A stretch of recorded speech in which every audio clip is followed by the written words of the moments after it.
Assalamualaikum warahmatullahi wabarakatuh.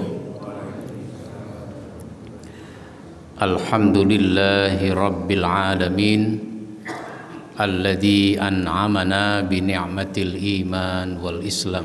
Asyhadu an la ilaha illallah wahdahu la syarikalah wa asyhadu anna Muhammadan abduhu wa rasuluh. Allahumma salli wa sallim wa barik ala nabiyyina Muhammadin wa ala alihi wa ashabihi ajma'in, amma ba'd. Jamaah sekalian yang saya hormati, marilah kita mulai kajian kita pada pagi ini dengan membaca basmalah. Bismillahirrahmanirrahim. Pada hari ini bahasan asbabun nuzul, kita bahas tentang ujian harta dan diri. Setiap mukmin pasti berhadapan dengan ujian, termasuk Nabi Muhammad sallallahu alaihi wasallam.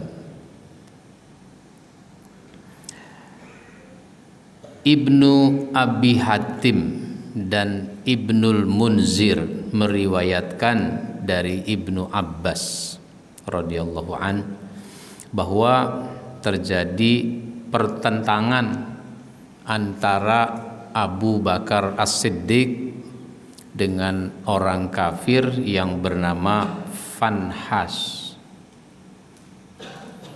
Dia berkata, si Fanhas ini berkata, yang membuat terjadi perdebatan, terjadi keributan. Sesungguhnya Allah fakir, Allah miskin, dan kamilah yang kaya. Sementara ada lagi orang kafir yang bernama Ka'ab bin Ashraf. Dia mengejek Nabi dengan syair-syair yang disusunnya. Maka Allah Subhanahu wa ta'ala menurunkan firman-Nya surat Ali Imran ayat 186. A'udzubillahi minasyaitonir rajim. Latublawunna fi amwalikum wa anfusikum wa latasma'unna minal ladzina utul kitaba min qablikum wa minal ladzina asyraku azan katsira wa in tasbiru wa tattaqu fa inna dzalika min azmil umur. Kamu sungguh-sungguh akan diuji terhadap hartamu dan dirimu, dan juga kamu sungguh-sungguh akan mendengar dari orang-orang yang diberi kitab sebelum kamu, yaitu orang Yahudi, orang Nasrani. Yang diberi kitab itu orang Yahudi, orang Nasrani, dan dari orang-orang yang mempersekutukan Allah, yaitu orang kafir Quraisy. Yaitu gangguan yang banyak yang menyakitkan hati. Jika kamu bersabar dan bertakwa, maka sesungguhnya yang demikian itu termasuk urusan yang patut diutamakan. Hadapi segala godaan, tantangan, ejekan, hinaan, permusuhan dengan sabar dan takwa di dalam ayat ini.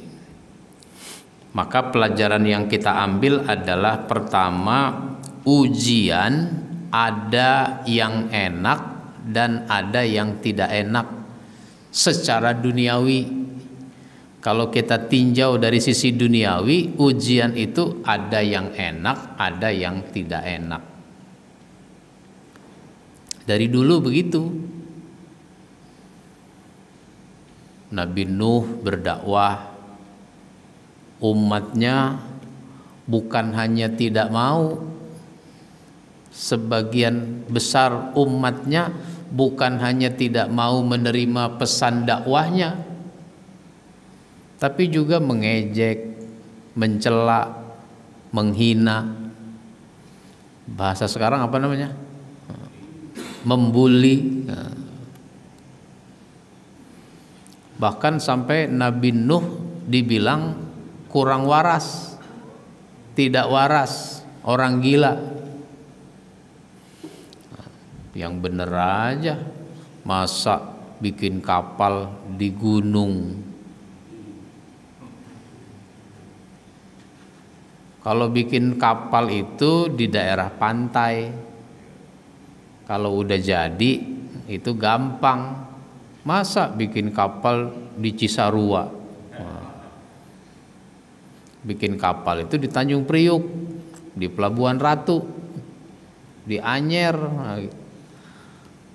Masa di Cisarua? Nanti kalau udah jadi bagaimana bawanya ke laut? Padahal ini peringatan, isyarat. Mestinya kan orang nanya, Nuh, mengapa ente bikin kapal di sini? Oh, akan terjadi banjir besar.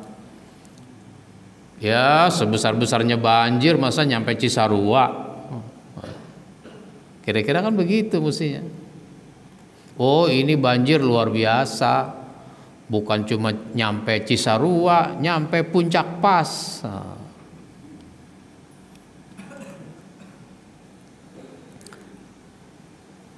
Jadi nabi-nabi itu terdahulu diceritakan oleh Allah kepada Nabi Muhammad, menjadi pelajaran bagi Nabi Muhammad dan bagi kita semua, bahwa ujian itu bukan cuma pada masa Nabi Muhammad, tapi nabi-nabi sebelumnya juga sudah diuji. Nabi siapa yang terkenal nabinya sakit itu? Nabi Ayub. Padahal Nabi Ayub itu bukan cuma sakitnya yang menjadi ujian. Kita ini taunya sakitnya doang. Nabi Ayub itu kaya raya, badan sehat, punya istri, punya anak yang menyenangkan hati, hidupnya enak, ibadahnya mantep gitu. Hidupnya enak tapi beribadah. Lalu diejek oleh syaitan. Ayub itu rajin memang ibadah, ya karena dia orangnya kaya, duitnya banyak, badannya sehat. Coba sekarang begini deh, coba kalau dia jatuh miskin, belum tentu dia ibadah. Maka Allah menjadikan Ayub itu hartanya habis, jatuh miskin dia. Terus saja dia ibadah, diejek lagi oleh syaitan.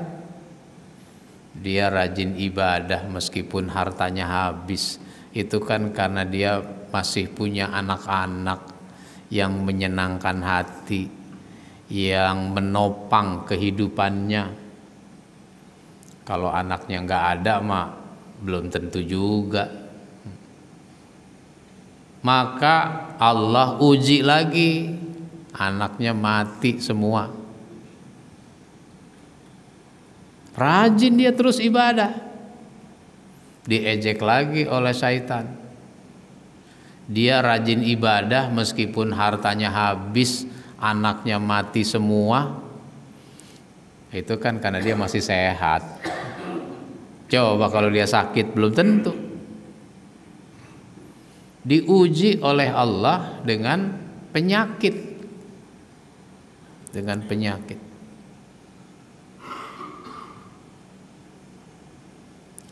18 tahun dia sakit. menurut riwayatnya 18 tahun.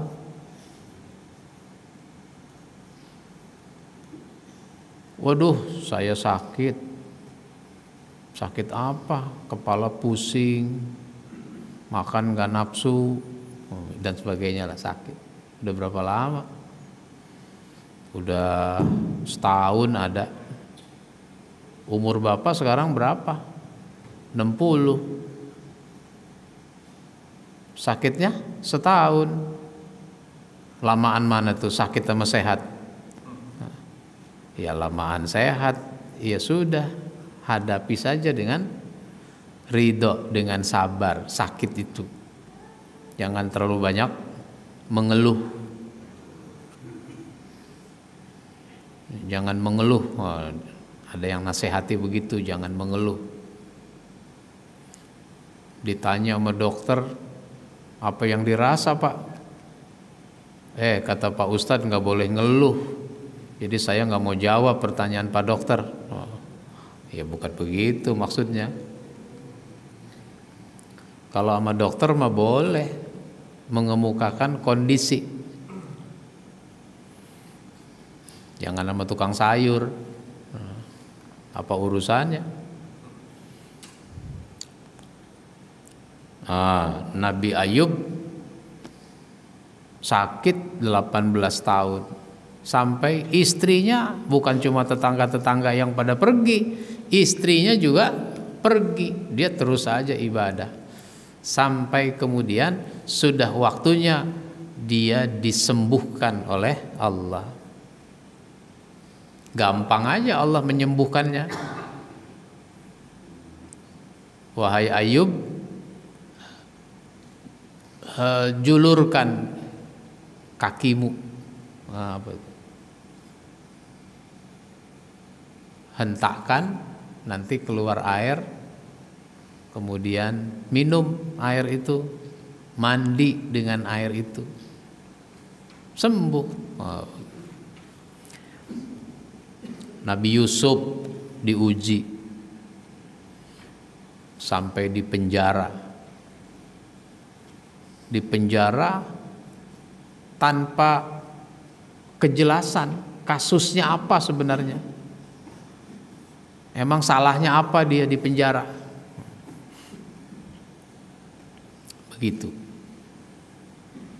Banyak juga orang di penjara karena nggak ada kejelasan kasus atau nggak salah. Dari segi hukum dia nggak salah. Sementara yang salah mau dibebaskan. Menurut berita kan begitu ya. Yang salah mau dibebaskan. 44.000 apa itu beritanya. Mau dibebaskan. Kenapa? Penjara udah nggak muat. Penjara udah nggak muat. Walaupun di penjara juga kan orang dikasih makan. Duit lagi susah di negeri kita. Begitu. Jadi ujian itu ada yang enak, ada yang tidak enak. Maka kalau hidup kita lagi enak, kita harus memandangnya, kita harus menilainya, menyikapinya sebagai ujian. Nah, cuma sayangnya kita merasa diuji kalau hidup kita lagi nggak enak. Kalau hidup kita lagi enak, kita tidak merasa diuji. Maka yang kedua, pelajaran dari cerita dan ayat ini adalah ejekan dan hinaan tidak selalu harus dihadapi secara emosional. Nah, cuma kan orang gampang banget marah. Sehingga gara-gara persoalan sepele itu bisa sampai membunuh. Kan banyak tuh beritanya tiap hari kita dengar, kita lihat, kita baca kejadian-kejadian bagaimana orang tidak bisa menahan amarahnya. Memang kesel, tapi nggak selalu kekesalan, kemarahan itu harus dilampiaskan.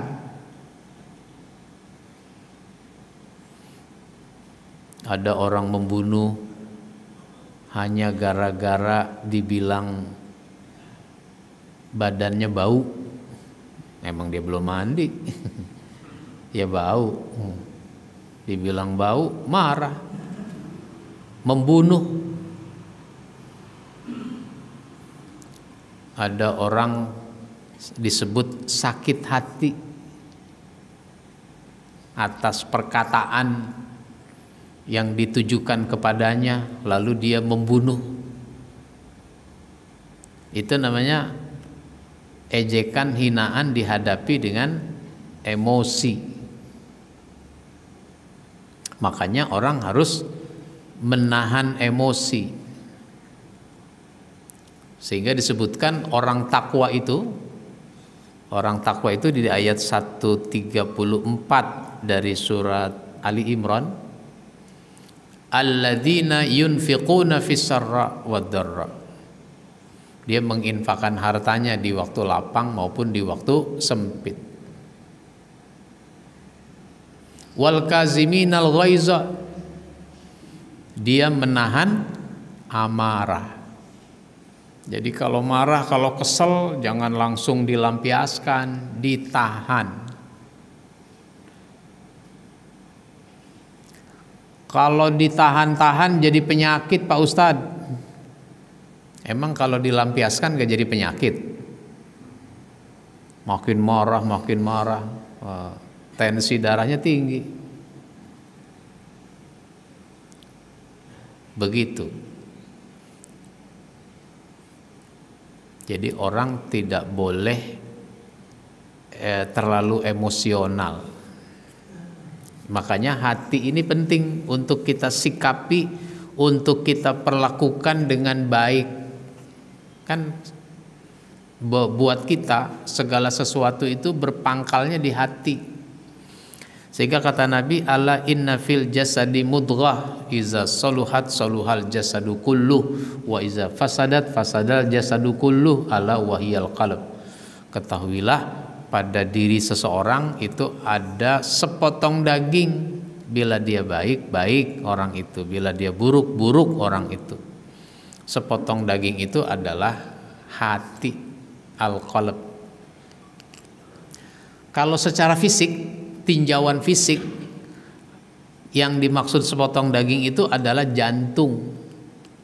Sehingga sehat apa tidaknya seseorang sangat tergantung salah satunya pada kondisi jantung. Kemudian kalau secara rohani itu disebut hati. Maka hati ini harus kita perlakukan dengan baik. Bagaimana memperlakukannya? Nah, itu ada 5. Perlakukan hati dengan 5 cara. Nah, pertama, hati itu dibuka, jangan ditutup. Yang menutup hati itu orang kafir. Makanya disebutkan innal ladzina kafaru sawaun alaihim a'anzartahum am lam tunzirhum la yu'minun. Sesungguhnya orang kafir itu sama saja dikasih peringatan atau tidak, dia tidak beriman.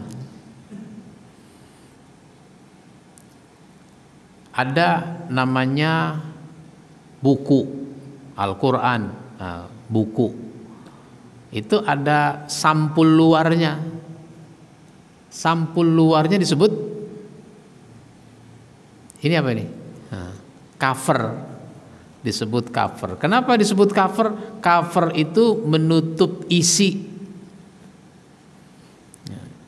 Cover itu menutup isi. Maka orang kafir, orang yang menutup hatinya, sehingga hidayah tidak masuk. Bukannya nggak ada hidayah, bukan nggak dikasih hidayah, tapi hidayah nggak masuk ke dalam hatinya sebab hatinya dia tutup. Yang kedua, hati itu dibersihkan. Hati dibersihkan. Emang hati bisa kotor? Bisa. Dengan apa dia kotor? Dengan dosa. Bagaimana membersihkannya? Taubat. Dosa diselesaikan dengan taubat. Taubat dengan segala konsekuensinya. Kalau dosa saya mencuri, konsekuensi mau bertaubat, ya kembalikan tuh barang curian. Kalau dosa saya korupsi, ya kembalikan uang yang dikorupsi.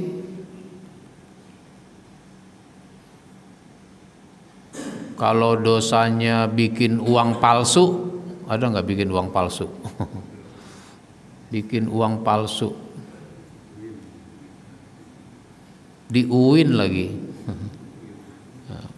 Di UIN.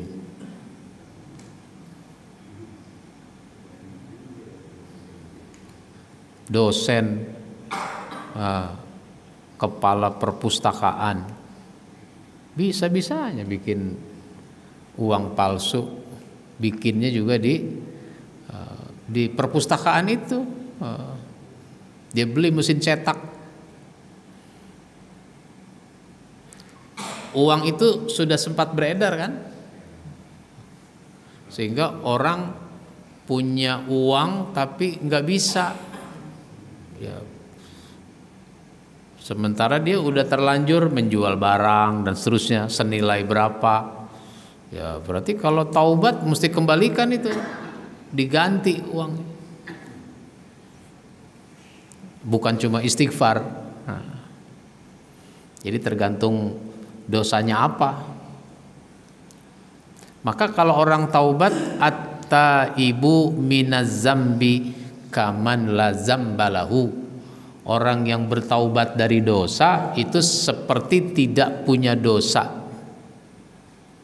sebagaimana dia tidak punya dosa. Hati itu dibersihkan.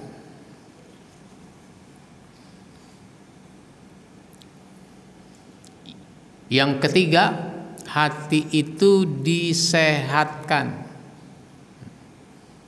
Disehatkan. Emang hati bisa sakit? Bisa. Yang hatinya sakit siapa? Orang munafik. Makanya disebutkan fi qulubihim maradun. Di dalam hati mereka ada penyakit. Di hatinya orang munafik itu ada penyakit. Fazadahumullahu marada, lalu Allah tambah penyakitnya. Orang hatinya sakit mirip-mirip dengan orang yang badannya sakit. Bagaimana orang badannya sakit? Biasanya enggak bergairah, enggak semangat, enggak antusias. Nah, itu orang sakit tuh begitu. Ada makanan enak, nggak semangat dia mau makannya, nggak selera. Gitu. Ini banyak orang mengaku muslim tapi tidak berselera, tidak semangat menjalankan ajaran Islam. Jangankan yang sunat hukumnya, yang wajib masih nggak selera juga, masih nggak semangat juga yang wajib. Bahkan wajibnya nggak tiap hari, seminggu sekali wajibnya. Apa itu? Sholat Jumat. Sholat Jumat kewajibannya cuma seminggu sekali. Waktunya nggak nyampe satu babak pertandingan sepak bola. Sholat Jumat. Sholat Jumat itu kan khutbahnya 20 menit. Sholatnya paling lama 10 menit, 30 menit. Azannya 5 menit, 35 menit. Ditambah deh ba'diyah 5 menit, 40 menit. Datangnya paling lambat itu 5 menit sebelum khotib naik mimbar udah datang, udah duduk. 5 menit, 45 menit. Pakai injury time nggak? Tambah lagi 5 menit, 8 menit. Jadi kira-kira paling lama 1 babak pertandingan sepak bola itu ibadah Jumat. Tapi ternyata saya mendapati banyak orang tidak antusias, nggak semangat ibadah Jumat. Buktinya apa? Datangnya pada telat. Coba tuh kalau orang semangat nonton sepak bola, luar biasa itu. Pernah tuh timnas mau bertanding lawan Arab Saudi apa ya waktu itu. Itu penonton udah pada datang, mainnya malam, sore udah pada datang. Ada yang ditanya oleh wartawan, "Mas, dari mana Mas?" "Saya dari Bontang, Kalimantan Timur." Bontang itu dari Bontang, datang nonton bola dari Kalimantan Timur. Kalau naik mobil dari Bontang ke Balikpapan itu 5 jam paling cepat. 5 jam. Ya, kalau mobil pribadi 5 jam. Kalau naiknya bis lebih lama lagi. Naik pesawat dari Balikpapan ke Soekarno-Hatta itu 2 jam. Itu baru lamanya perjalanan. Nanti dari Soekarno-Hatta ke Senayan 1 jam paling cepat. Itu contoh. Semangat. Nah, sholat Jumat kenapa nggak semangat? Ya karena hatinya sakit. Sekalipun dijalankan juga, ibarat orang sakit tadi makan juga, yang penting perut keisi. Makan itu pun nggak terasa nikmat, padahal makanannya enak. Dia nggak merasa nikmat, pahit, kagak enak. Hambar, makanan enak dibilang nggak enak. Yang bilang enak kan kata orang sehat. Kalau dia makan sakit, dia merasa nggak enak.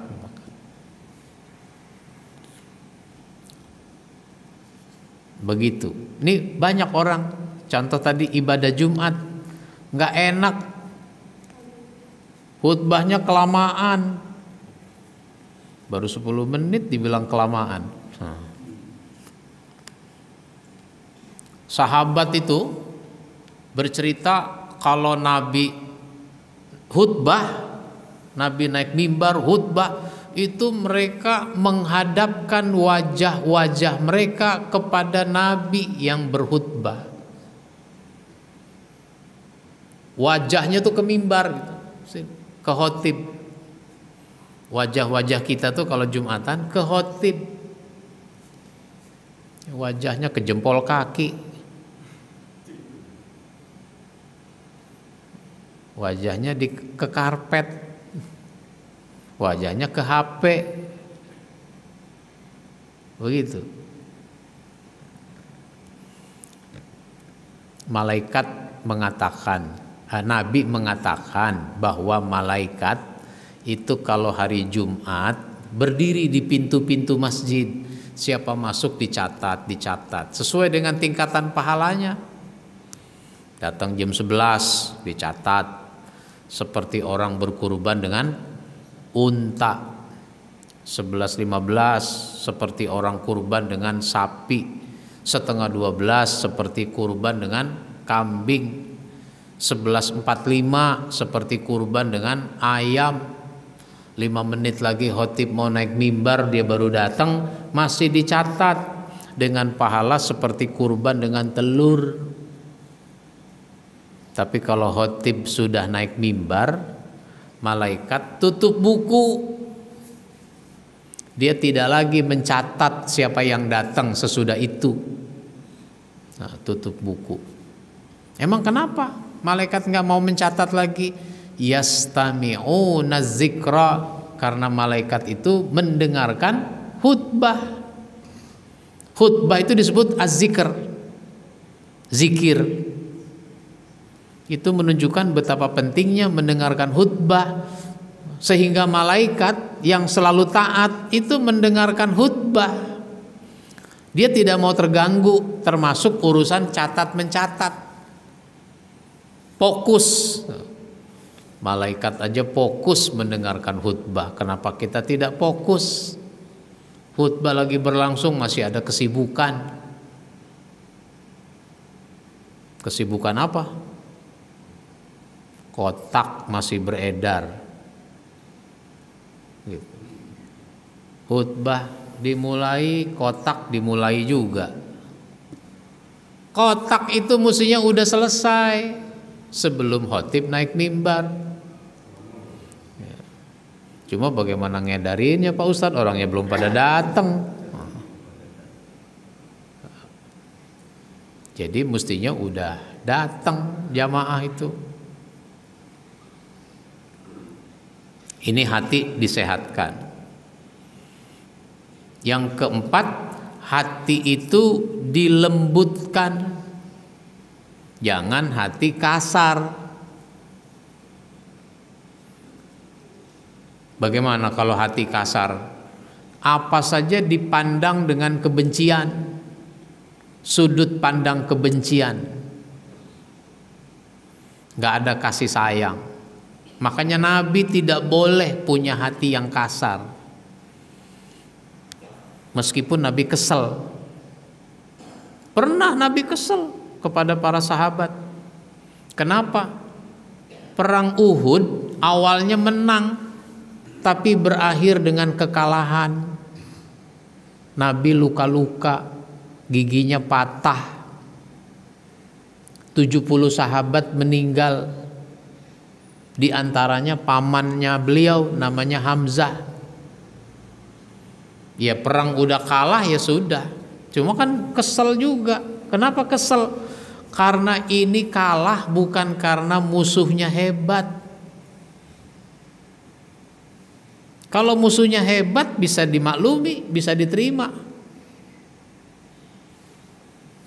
Ini kalah karena kelalaian. Kalau ibarat olahraga, menang kalah itu biasa. Yang tidak biasa itu kan kalah melulu. Begitu. Brunei Darussalam kapan menang ya? Nah, misalnya begitu. Timor Leste udah lumayan. Nah, gitu. Ada perlawanan. Baik. Jadi Nabi kesel, tapi meskipun kesel, Nabi tidak boleh melampiaskan kemarahan. Turun ayat 159 surat Ali Imran. Fabima rahmatin minallahi lintalahum walau kunta fazzan ghalizal qalbi lan faddu min haulik. Dengan sebab rahmat Allah kamu lemah lembut. Kalau kamu berhati kasar, tentu orang akan menjauh dari sekelilingmu. Maka Nabi diarahkan, fa'fu anhum, maafkan mereka.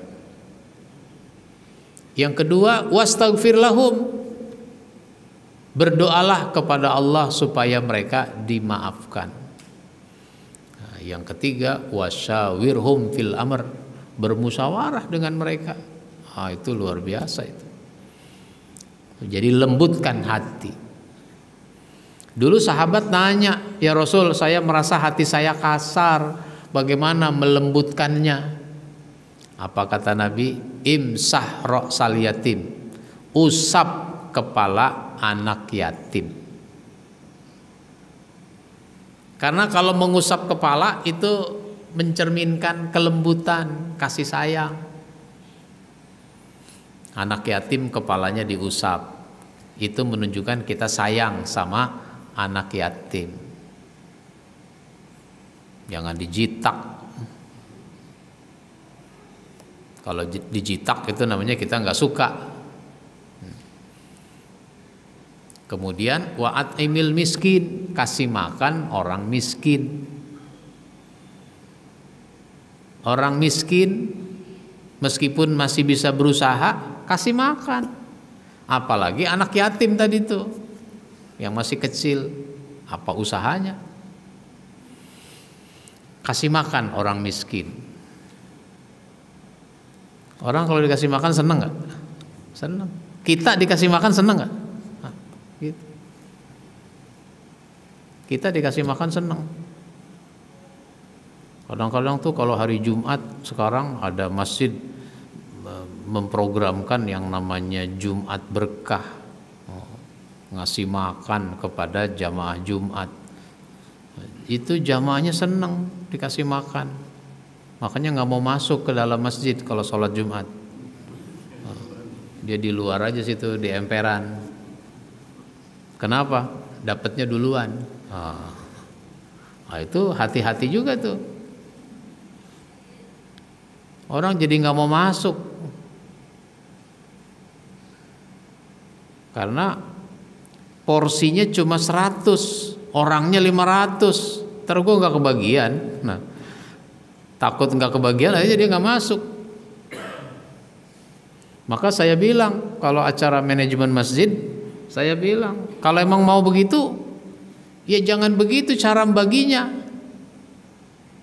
Kasih kupon. Nah, karena ini porsinya cuma 100, bikin kupon 100. Diberikan kepada yang datang duluan. Gitu. Datang jam 11, nih kasih kupon gitu. Datang jam 11 lewat 2 menit, nih kasih kupon begitu. 11 jam 11 tuh tadi. 11.15 habis sudah tuh. 100 orang udah masuk. Jangan ngasih makan Jumat Berkah, malah orang bukannya jadi semangat ibadah Jumatnya, malah nggak karu-karuan. Assalamualaikum warahmatullah. Assalamualaikum warahmatullah. Udah langsung. Istighfar belum. Allahumma anta salam belum. Subhanallah, alhamdulillah, Allahu akbar 33 belum. Baik, orang senang dikasih makan. Kalau kita makan di warung Padang, ada temen makan juga di warung Padang. Selesai dia makan, nanya berapa ini? Makan apa tadi Pak? Oh tadi sama ini. Oh 30.000. Sama yang itu tuh, kawan saya. Oh dia 25.000. Bayar. Seneng gak tuh dia? Seneng dibayarin. Padahal dia mampu beli, dia mampu bayar. Tapi kalau dibayarin, ditraktir, seneng. Apalagi orang miskin. Nah, yang kelima, hati itu ditajamkan, diasah supaya tajam. Kalau hati itu tajam, itu seperti pisau golok yang tajam. Bagaimana kalau pisau golok tajam? Itu gampang membelah, gampang memotong. Hati kalau tajam, gampang membedakan mana perintah, mana larangan, mana hak, mana batil. Nah, kalau orang hatinya tumpul, ini hak, hak disamar-samarkan supaya batil. Ini batil disamar-samarkan supaya hak. Begitu. Yang ketiga, pelajaran yang kita ambil, sabar dan tawakal dalam menghadapi hinaan dan ejekan sangat ditekankan. Sabar dan takwa di dalam ayat ini. Wa in tasbiru wa tattaqu. Jika kamu sabar dan takwa, inilah perkara yang sangat diutamakan, sangat ditekankan. Karena ejekan dan hinaan itu memang memancing agar kita menjadi emosional dan melampiaskan kemarahan. Kalau sudah marah, susah mengendalikan. Kalau sudah susah mengendalikan, apa yang tidak mungkin kita lakukan, malah kita lakukan. Bagaimana mungkin seorang suami membunuh istri? Bagaimana mungkin seorang istri membunuh suami? Bagaimana mungkin orang tua membunuh anak? Anak sekarang ada membunuh orang tua. Itu kan semua karena emosi yang tidak terkendali.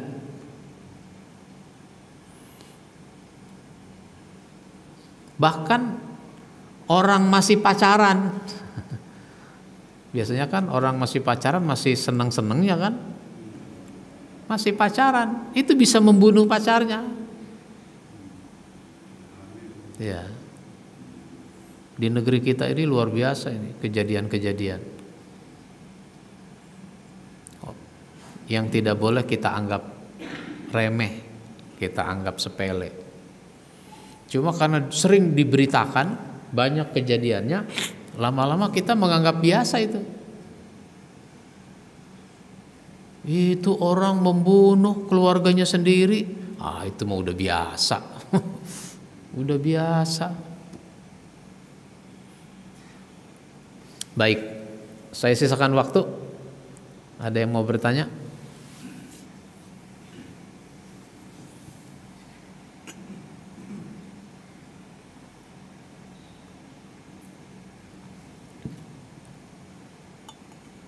Ya, silakan Pak.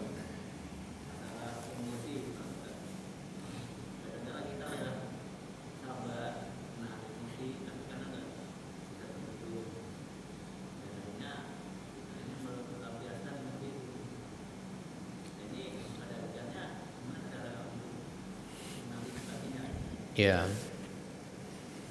Antisipasinya kalau kita tidak mau melampiaskan kemarahan, kita merasa sudah hilang kesabaran, ya memaafkan.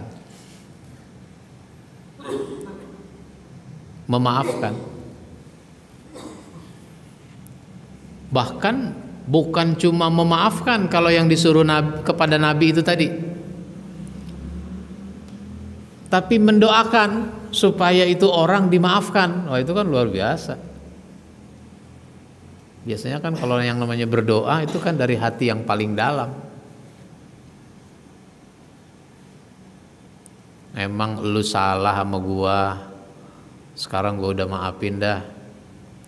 Bahkan gua doain supaya lu dapat ampunan, diampuni oleh Allah. Wah, kira-kira masih mau mukul nggak tuh kalau udah ngomong begitu? Jangankan membunuh, pengen mukul aja udah nggak mau tuh, udah nggak ada. Karena sudah memaafkan, sudah mendoakan supaya dia dimaafkan oleh Allah. Cuma kadang-kadang orang kalau udah marah, kesel, itu dipendam begitu dalam di dalam hatinya, sehingga kemarahan itu sulit dihilangkan, kebencian itu sulit untuk dibuang, yang ada malah diturunkan kepada anak cucunya. marahnya sampai ke ubun-ubun. Nah, gitu. Diturunin sampai 7 keturunan. Untung dia keturunan ke-8, nggak nyampe.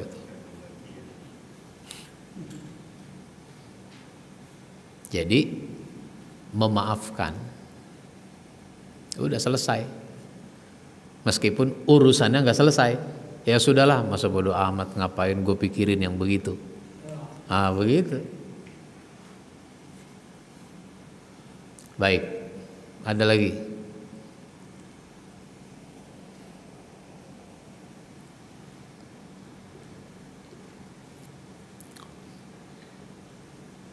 Ya.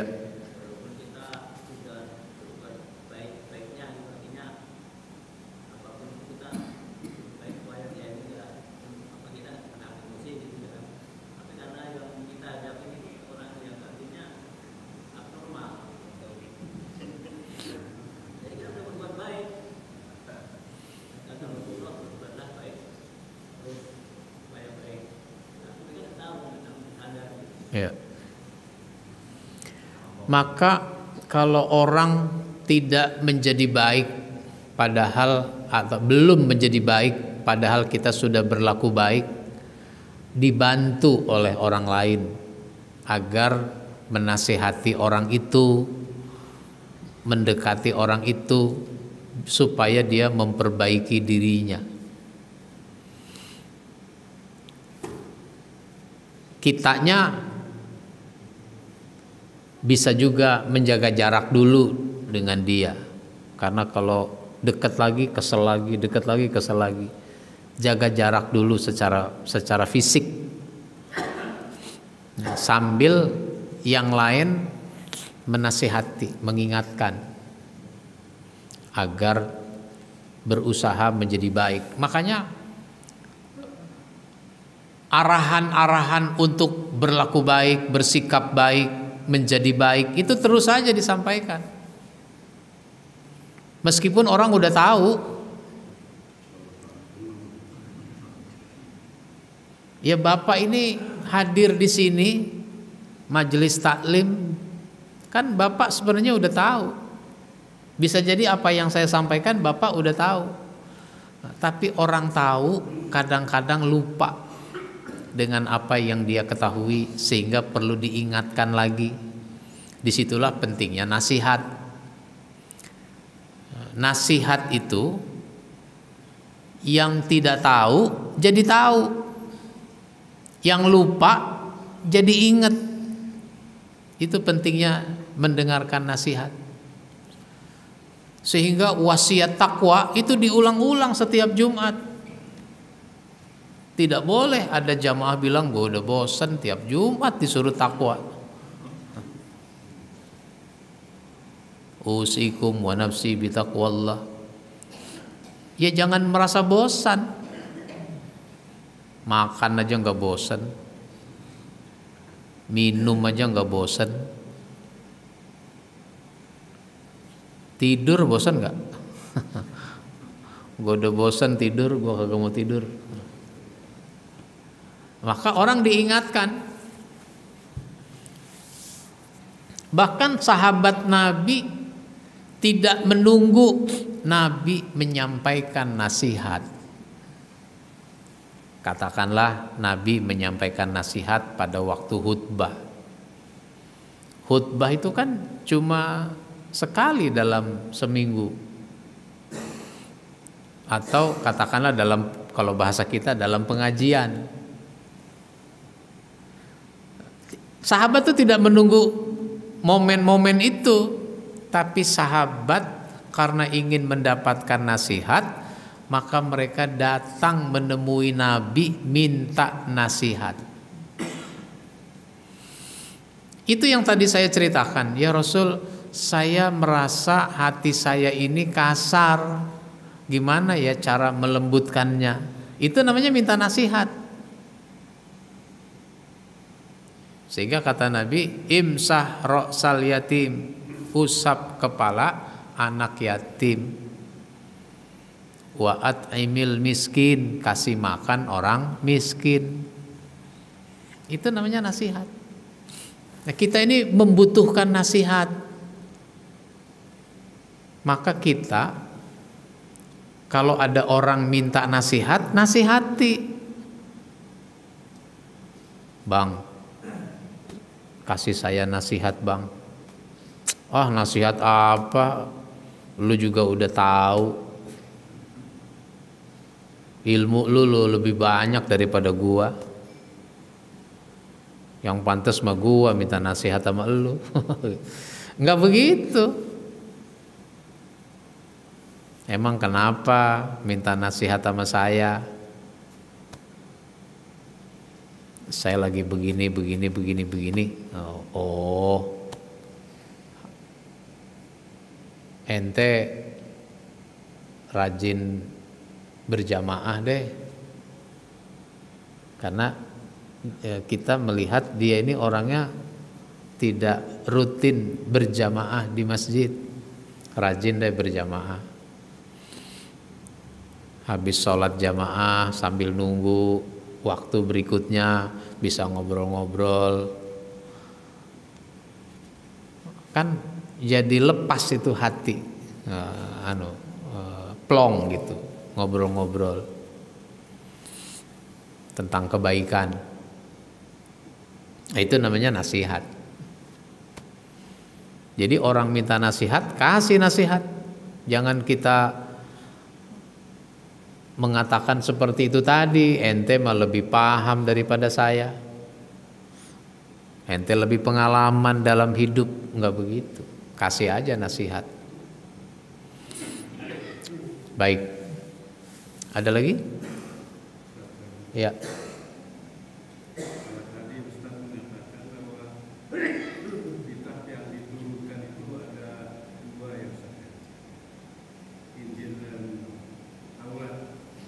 Taurat, Zabur, dan Injil. Saya masih ada satu kitab lagi yang namanya kitab Zabur. Iya, Taurat, Zabur, dan Injil. Semuanya tertuang di dalam apa yang disebut dengan Alkitab.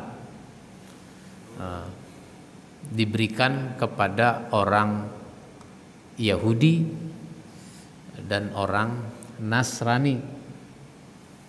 Maka orang Yahudi, orang Nasrani itu disebut ahli kitab. Ya, ahli kitab. Orang yang diberi Alkitab. Orang yang berpegang teguh kepada Alkitab. Di dalam Alkitab orang harus bertauhid kepada Allah. Jadi pada dasarnya orang Yahudi, orang Nasrani itu bertauhid kepada Allah, beriman kepada Allah. Nah, di dalam Alkitab disebutkan akan ada nabi sesudah Nabi Isa, namanya Ahmad, ismuhu Ahmad. Ahmad itu adalah Nabi Muhammad. Nama lain dari Nabi Muhammad itu adalah Ahmad.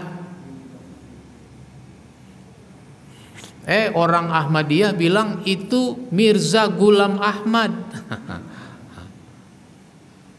Disimpangkan. Bukan Mirza Ghulam Ahmad, karena ada Ahmadnya. Maksudnya Nabi Muhammad. Orang itu kan suka punya nama lain kan, kadang-kadang ada nama lain. Ada yang pakai Abu. Maka Nabi Muhammad namanya juga Abul Qasim, karena dulu beliau punya anak laki-laki masih kecil meninggal, namanya Qasim. Punya anak laki-laki juga namanya Ibrahim, meninggal juga di waktu kecil. Sehingga Nabi itu tidak punya anak laki-laki sampai dewasa. Nggak ada anak laki-laki Nabi sampai dewasa, sampai nikah punya anak, nggak ada. Jadi Nabi nggak punya keturunan dari jalur laki. Biasanya kan yang namanya nasab itu dihubungkannya dengan laki-laki kan. Bin itu semua laki-laki. Sehingga ujung-ujungnya yang disebut habaib, Habib itu ujungnya tidak ke Nabi dari segi jalur nasabnya, tapi ke Ali bin Abi Thalib. Cuma ketika nyampe ke Hasan Husain itu kan disambungkannya ke Fatimah, Fatimah binti Rasulullah. Begitu. Ya nggak usah ribut soal itu. Ya begitulah memang ceritanya. Jadi senyambung-nyambungnya kalau dari segi nasab bin itu ke Ali bin Abi Thalib, tidak ke bin Rasulullah, bin Nabi Muhammad. Baik. Cuma orang Yahudi, orang Nasrani yang disebut ahli kitab, karena enggak mau menerima Nabi Muhammad, akhirnya mereka jadi kafir. Mereka jadi kafir. Sehingga orang kafir itu unsurnya ada dua. Ada unsur ahli kitab, ada unsur orang musyrik.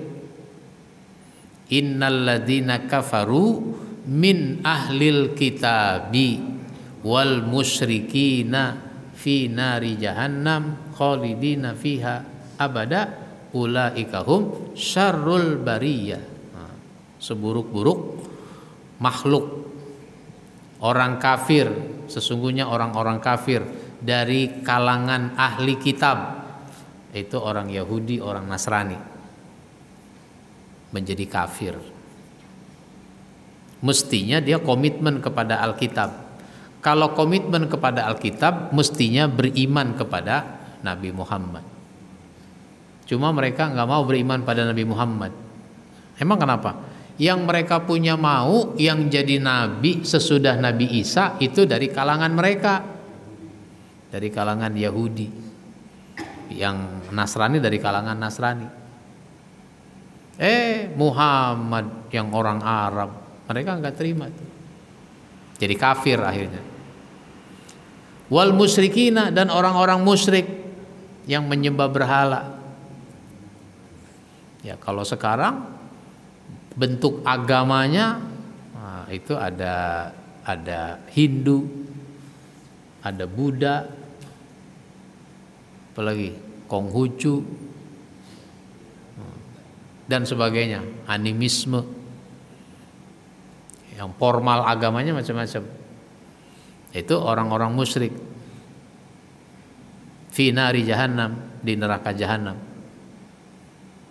Jadi nggak usah ragu untuk mengatakan yang begitu-begitu itu adalah orang kafir. Begitu, Pak. Baik, kita cukupkan sampai di sini. Mudah-mudahan bermanfaat buat kita semua. Insya Allah kita sambung pada kesempatan berikutnya. Kita akhiri dengan baca hamdalah. Alhamdulillahirabbil alamin. Wassalamualaikum warahmatullahi wabarakatuh.